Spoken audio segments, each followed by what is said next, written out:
سنجرانی صاحب، میں پاکستانی اور پٹھان ہوں،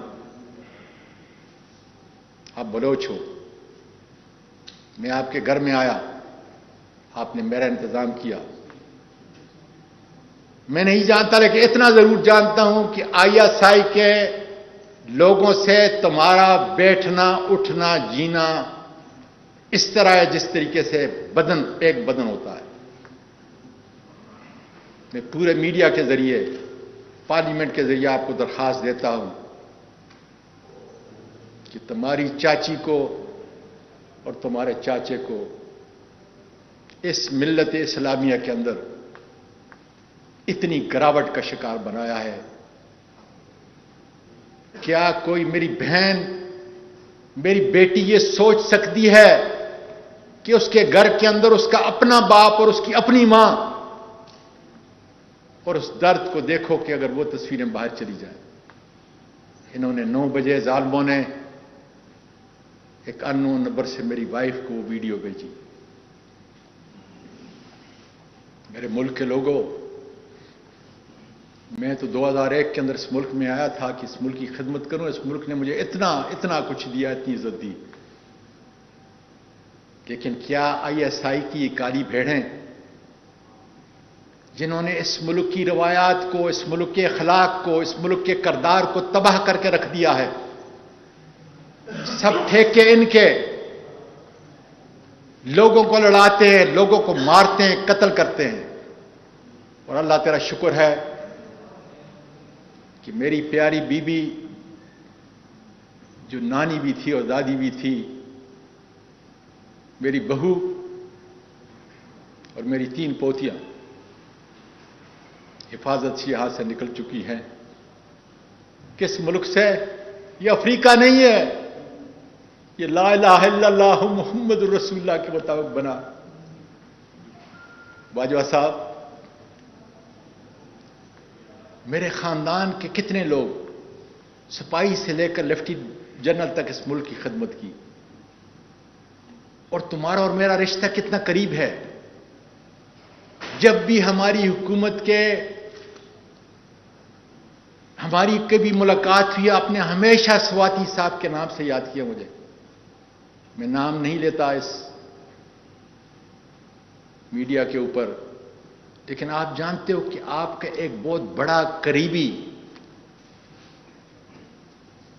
میرے پورے خاندان کا اس سے کتنا قریبی تعلق ہے۔ 25-30 سال سے میرے کتنے خاندان کے لوگ آپ کے اس بڑے کے قریبی دوست ہیں۔ میں خود اس کا دوست ہوں، اور میں نے تو صرف چند دن پہلے یہ کہا تھا کہ باجوہ صاحب، ایاز نام کا اسسٹنٹ ڈائریکٹر ہے،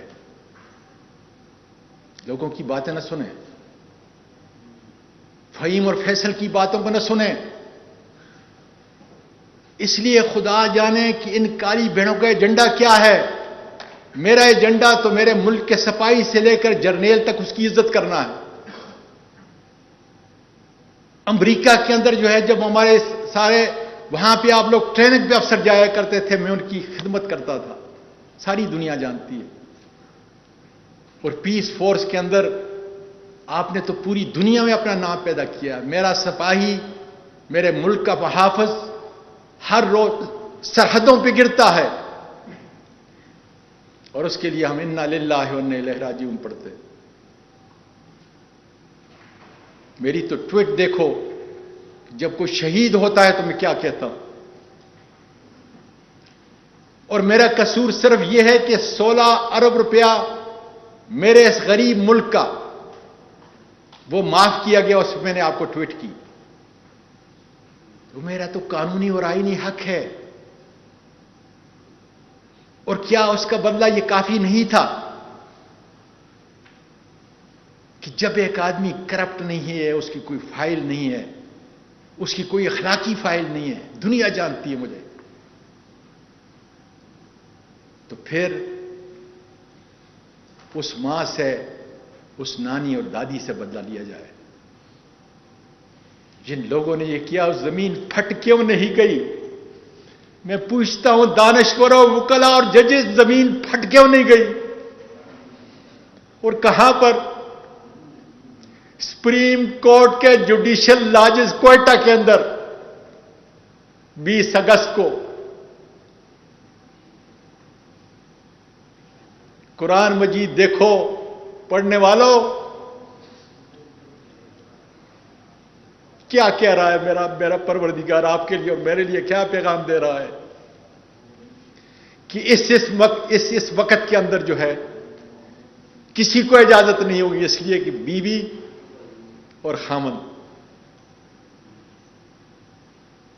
اس کی تم ویڈیو بنا رہے ہو۔ قوم کا نوجوان کیا ان معصوم آرمی کے ان سپاہیوں سے لے کر جرنیل تک نفرت نہیں کریں گے کہ اسی وردی کے اندر یہ کالے بھیڑیے اس ملک کی اخلاقیات کو اتنا گرا دیا ہے کہ لوگوں کی زبانیں بند کرنے کے لیے یہ معصوموں کا قتل ملک سے اور ملک سے باہر بھی کرتے ہیں۔ میرے پاس تو سوائے عزت کے کچھ بھی نہیں تھا، اس ملک میں بڑا ہوا اور پھر سب کچھ اس ملک کو دے رہا ہوں۔ کون سا قصور تھا؟ اور اب تو اللہ کا شکر ہے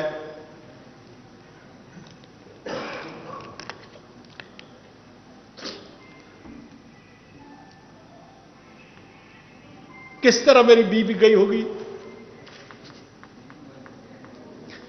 جس کے ساتھ 16 سال کی عمر میں نے شادی کی، اپنی پسند کی شادی کی، جس نے میرے پوتوں کو نواسوں کو نہیں بلکہ پوری فیملی کو، یتیموں اور مسکینوں کے لیے، اور 1 مہینے میں 10 دن وہ روزے رکھتی ہے۔ اس کی عزت کو ملک کے ججز اتنا آسان ہے، اتنا سستا سودا کیا ان ظالموں نے۔ اے میرے ملک کے میڈیا کے لوگوں، کب تک تمہاری زبانوں کے اوپر جو ہے تالے لگیں گے؟ کب تمہاری زبان کھلے گی اپنے اس ملک کے لیے؟ کیا ہو رہا ہے نیچے؟ باجوہ صاحب، کیا آج بھی آپ نہیں پوچھ سکتے کہ اس ملک کی ایک بیٹی ماں جو دادی بھی ہے اور نانی بھی، اس کو ملک چھوڑنے پہ کیوں مجبور کیا گیا؟ کیا قصور تھا اس کا؟ میرا قصور صحیح کہ میں نے ٹویٹ کیا، کیا قصور تھا میری بہو کا جو آپ کی بہو ہے؟ کیا قصور تھا میری پوتیوں کا